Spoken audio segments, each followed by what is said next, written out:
മോഹൻലാലിന്റെയും അതുപോലെ ലിജോ ജോസ് പെല്ലിശ്ശേരിയുടെ ഒരുമിച്ചുള്ള ഒരു സിനിമയിൽ ഒരു പാട്ട് പാടുക എന്ന് പറയുന്നത് ഒരുപാട് ഗായകർ ആഗ്രഹിക്കുന്ന ഒരു കാര്യമാണ്. നമുക്ക് ആ പാട്ടിൽ നിന്ന് തുടങ്ങിയാലോ? പുന്നാരക്കാട്ടിലെ പൂവനത്തിൽ കൊണ്ടുപോകാം, നിന്നെ കൊണ്ടുപോകാം, എന്തു തന്നാൽ എന്നെ കൊണ്ടുപോകും, കാക്കക്കറുമ്പ കള്ളക്കുറുമ്പ, കള്ളക്കവാണ് എറിഞ്ഞെറിഞ്ഞ് കണ്ണു ചുവന്ന കാലിച്ചെറുക്ക, പാട്ടു കേട്ടാൽ നിന്റെ പാട്ടിലാവാൻ നേരമൊന്നിലൊട്ടും നേരമില്ല.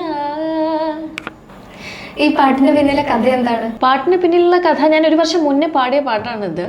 അപ്പോൾ വളരെ റീസെൻ്റായിട്ടാണ് ഒരാഴ്ച മുന്നേ ആയിട്ടാണ് ഞാൻ അറിയുന്നത് കൺഫേംഡ് ആയിട്ടുണ്ട് എന്നുള്ളത്.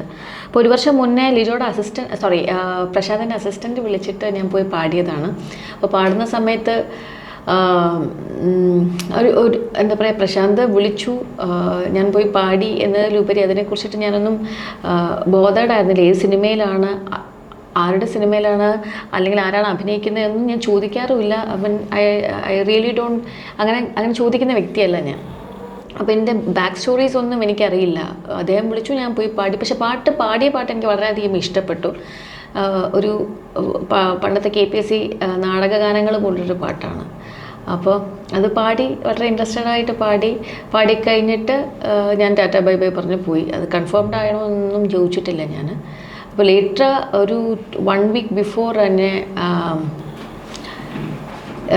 പ്രശാന്തിൻ്റെ അസിസ്റ്റൻറ്റ് വിളിച്ച് മറ്റ് ലാംഗ്വേജസ് പാടണം എന്ന് പറഞ്ഞപ്പോഴാണ് I said this song is confirmed or not. Yes, it is confirmed എന്ന് പറഞ്ഞു. ഭയങ്കര സന്തോഷമായി. അതിന് മുന്നേ ആയിട്ടൊരു 1 മാസം മുന്നേ ആയിട്ട് ലിജോ എന്നെ വിളിച്ചിട്ടുണ്ടായിരുന്നു. ലിജോ, അഭയ ഒന്ന് വരണം, മലൈക്കോട്ടെ വാലിബന് വേണ്ടിയിട്ടൊന്ന് വരണം എന്ന് പറഞ്ഞു. എത്രമാത്രമേ പറഞ്ഞിട്ടുണ്ടായിരുന്നുള്ളൂ. അപ്പോൾ ഞാൻ വളരെ ആവേശത്തിൽ, എനിക്ക് ആ പടത്തിൽ പാടാനുള്ളൊരു അവസരമാണല്ലോ, അപ്പോൾ ലിജോ ആയിരിക്കും എടുക്കുക, പ്രശാന്താണ് എൻ്റെ കമ്പോസർ എന്നുള്ളത് എനിക്കറിയായിരുന്നു. അപ്പോൾ അതിനകത്ത് ഞാൻ പാടാൻ പോവുകയാണെന്നുള്ളൊരു ആവേശത്തിൽ ഞാൻ പോയി. അപ്പോൾ പോയി കഴിയുമ്പോഴാണ് ലിജോനോട് പറയുന്നത്, അപ്പോൾ ഇത് ഡബ് ചെയ്യണം, ഒരു സ്ത്രീക്ക് വേണ്ടി ഡബ് ചെയ്യണം എന്ന് പറഞ്ഞു. അപ്പോൾ ഞാൻ ഡബ് ചെയ്തു. ഒട്ടും പ്രതീക്ഷയില്ലായിരുന്നു, കാരണം ഡബ്ബിങ് എനിക്കറിയില്ല. അപ്പോൾ എനിക്ക് ചെയ്യാൻ വളരെ ആഗ്രഹമുള്ളൊരു കാര്യമാണ്. ഞാൻ പാട്ട് പാടുന്ന ഉദ്ദേശിച്ചൊക്കെയാണ് ഞാൻ വന്നത്. ഇപ്പോൾ ഡബ് ചെയ്തെന്ന് പറയുമ്പോൾ എനിക്ക് മനസ്സിലാകുന്നില്ല. ഞാൻ ചെയ്ത് നോക്കാം, വർക്കൗട്ട് ആവണമെങ്കിൽ എടുക്കുക, ഇല്ലെങ്കിലും ഒരു പ്രശ്നമില്ല, അത് ടോട്ടലി ഓക്കെ എന്ന് പറഞ്ഞു. അപ്പോൾ അത് വർക്കൗട്ടായില്ല. അപ്പോൾ ലിജോനെ ആശ്വസിപ്പിക്കാൻ വേണ്ടി എങ്കിൽ ശരി അബ്ബേ, ആ പാടിയ പാട്ട് ഞാൻ കേൾപ്പിച്ചു തരാമെന്ന് പറഞ്ഞു. ഞാൻ പറഞ്ഞു, ഞാൻ എപ്പോഴാണ് ലിജോയ്ക്ക് പാടിയതെന്ന് പറഞ്ഞു. ഞാൻ വന്ന് 1 വർഷം മുന്നേ പാടിയത് ഈ മലൈക്കോട്ടെ വാലിബനാണ്. അതുപോലെ സിസ്റ്റത്തിൽ പ്ലേ ചെയ്ത് തന്നപ്പോൾ I was totally blown off. ഭയങ്കര സന്തോഷമായി എൻ്റെ അത് കണ്ടപ്പോൾ. എൻ്റെ പാട്ട് കൺഫേംഡായി അതിൻ്റെ അകത്ത് എൻ്റെ വോയിസ് കേട്ടപ്പോൾ. ഞാൻ അപ്പോൾ പറഞ്ഞിട്ടുണ്ട്, എപ്പോഴെങ്കിലും കൺഫേംഡ് ആവുകയാണെങ്കിൽ എൻ്റെ വോയിസ് തന്നെയാണ്. സിനിമ എന്ന് പറയുന്നത് എപ്പോൾ വേണമെങ്കിലും ചേഞ്ച് ചെയ്യാവുന്ന ഒരവസ്ഥയാണ്. അത് ഏത് സമയത്ത് വേണമെങ്കിലും നമ്മുടെ വോയിസ് ചേഞ്ച് ചെയ്യാം. അപ്പോൾ ഒന്നും ഒരു കൺഫർമേഷൻ ഇല്ലാത്തൊരു ഇതാണ്. അപ്പോൾ എൻഡ് ഓഫ് ദി ഡേ നമ്മൾ തിയേറ്ററിൽ ആ പാട്ട് കാണുമ്പോഴായിരിക്കും ചില സമയത്ത് അങ്ങനെ പല പാട്ടുകളുണ്ട് കേട്ടോ. ഞാൻ ബാക്ക്ഗ്രൗണ്ട് സ്കോറൊക്കെ പാടിയത് ചിലപ്പോൾ മാറ്റപ്പെടാം. അപ്പോൾ നമ്മൾ സ്ക്രീനിൽ അത് കാണുമ്പോഴാണ് എൻ്റെ വോയിസ് അവർ ഉപയോഗിച്ചിട്ടുണ്ടല്ലേ എന്ന് തോന്നുന്നത്. അതുകൊണ്ട് തന്നെ ഞാൻ പ്രതീക്ഷകളൊന്നും വയ്ക്കാറില്ല പലപ്പോഴും. അത് അങ്ങനെ പ്രതീക്ഷയില്ലാതെ നടക്കുന്നതിലും ഒരു ഹാപ്പിനെസ് ഉണ്ട്. എനിക്കത് അങ്ങ് ഇഷ്ടമാണ്. അതിങ്ങനെ പെല്ലിശ്ശേരിയായിട്ട് മുൻപ് പരിചയമുണ്ട്? ഉണ്ട്. ലിജുവിനെ പരിചയമുണ്ട്. ഞങ്ങൾ ഒരുമിച്ച് കാനഡയിൽ അവാർഡ്സിന് പോയിട്ടുണ്ട്. അപ്പോൾ എനിക്ക് പരിചയമുണ്ട്. പ്രേക്ഷകർ ഇപ്പോൾ വളരെയധികം അത് ഏറ്റെടുക്കുകയും പാട്ട് വൈറലാവുകയും ഒക്കെ ചെയ്തിട്ടുണ്ട്. അപ്പോൾ എങ്ങനെയാണ് പ്രതികരണങ്ങൾ വരുന്നത്? ലാലേട്ടൻ ലാൽസർ കാണിക്കുന്നുള്ളൂ, അവസാനം ചെമ്പ് പൊട്ടിക്കുന്ന ഒരു സീൻ കാണിക്കുന്നുണ്ടല്ലോ. അപ്പോൾ വളരെ ഞാനത് നേരത്തെ കണ്ടതാണ്. അപ്പോൾ എനിക്ക് സന്തോഷമായി. ഞാൻ പാടിയൊരു പാട്ടിൽ ലാൽ സാറ് വന്നിങ്ങനെ മാസ് കാണിക്കുമ്പോൾ അതിൻ്റെ ഒരു എന്താ പറയുക, ഒരു ബൊണാൻസ ഉണ്ടല്ലോ, നമുക്കൊരു ഭയങ്കര കിക്കുണ്ടല്ലോ. ആ കിക്ക് ഞാൻ നേരത്തെ ആസ്വദിച്ചതാണ്.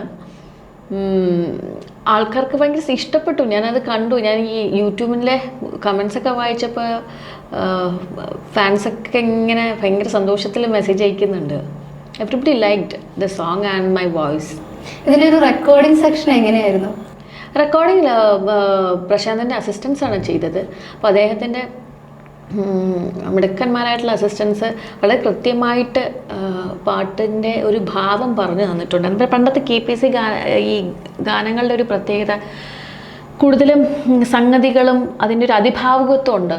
നമ്മൾ നാടകങ്ങൾക്ക് വേണ്ടി പാടുന്ന പാട്ടാണ്. അപ്പം നാടകത്തിനൊരു അതിഭാവുകത്വം എപ്പോഴും ഉണ്ടാവുമല്ലോ. അപ്പോൾ ഞാനത് എൻ്റെ അമ്മാവനൊക്കെ KPC ചന്ദ്രശേഖരൻ എന്നൊക്കെ പറയും. അദ്ദേഹമൊക്കെ നാടകഗാനങ്ങൾ ഒരുപാട് പാടിയിട്ടുള്ളതാണ്. അപ്പോൾ അതൊക്കെ കേട്ടിട്ട് തന്നെയാണ് വളരുന്നത്.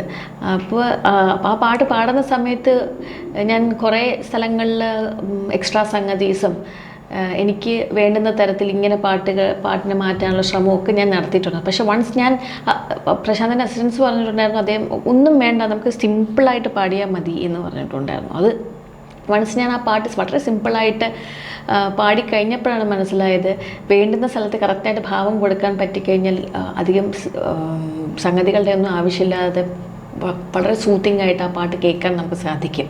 അപ്പോൾ എപ്പോഴും പാട്ടെന്ന് പറയുന്ന സംഗതിയും അങ്ങനത്തെ കാര്യങ്ങളല്ല, ഭാവം എന്നുള്ളതാണ്, കൃത്യമായി ഭാവം കൊടുക്കുക എന്നുള്ളതാണ് പാട്ടിൻ്റെ ധർമ്മം. അവരെന്താണ് ആ ഒരു സമയത്ത് പറഞ്ഞത്, എങ്ങനെ ഈ ഒരു പാട്ടിനെ പ്രസന്റ് ചെയ്യണം എന്നാണ് ഈ റെക്കോർഡിംഗ്? കാമുകനും കാമുകിയും തന്നെയാണ്, ഒരു ലവ് സോങ് ആണിത്. അപ്പോൾ അതിൻ്റെതായ ഇമോഷൻസിൽ പാടിയാൽ മതി എന്ന് പറഞ്ഞു, അത്രേ ഉള്ളൂ. ഇപ്പൊ ഈ പാട്ടില് കൂടെ പാടിയിട്ടുള്ളത് ശ്രീകുമാർ ബാക്കി എന്ന് പറഞ്ഞ അദ്ദേഹമാണ്. അപ്പോൾ നിങ്ങൾ ഒരുമിച്ചായിരുന്നോ ഇത് റെക്കോർഡ് ചെയ്തത്? അദ്ദേഹം നേരത്തെ പാടിയിട്ടുണ്ടായിരുന്നു പാട്ട്. ഞാനത് കേട്ടിട്ട് അതിൻ്റെ ഫീമെയിൽ റിപ്ലൈ വേർഷൻ പോലെയാണല്ലോ ചെയ്തത്. എനിക്കിഷ്ടമുള്ള റെൻഡറിങ് ഉള്ള എനിക്കിഷ്ടമുള്ളൊരു മ്യൂസീഷ്യനാണ് അദ്ദേഹം, സിംഗറാണ് അദ്ദേഹം. എനിക്ക് അനുരാഗ വിലോചനായി, പിന്നെ ഈ ആമയിലെ തന്നെ ഇതുപോലൊരു മൂഡിലുള്ളൊരു പാട്ടും വളരെ രസകരമായിട്ടുള്ള സിംഗിങ് ആണ് അദ്ദേഹത്തിൻ്റെ, എനിക്കിഷ്ടമാണ്. അപ്പോൾ എനിക്ക് അതിലും സന്തോഷമുണ്ട്, അദ്ദേഹത്തിൻ്റെ കൂടെ പാടിയതിലും എനിക്ക് വളരെയധികം സന്തോഷമുണ്ട്.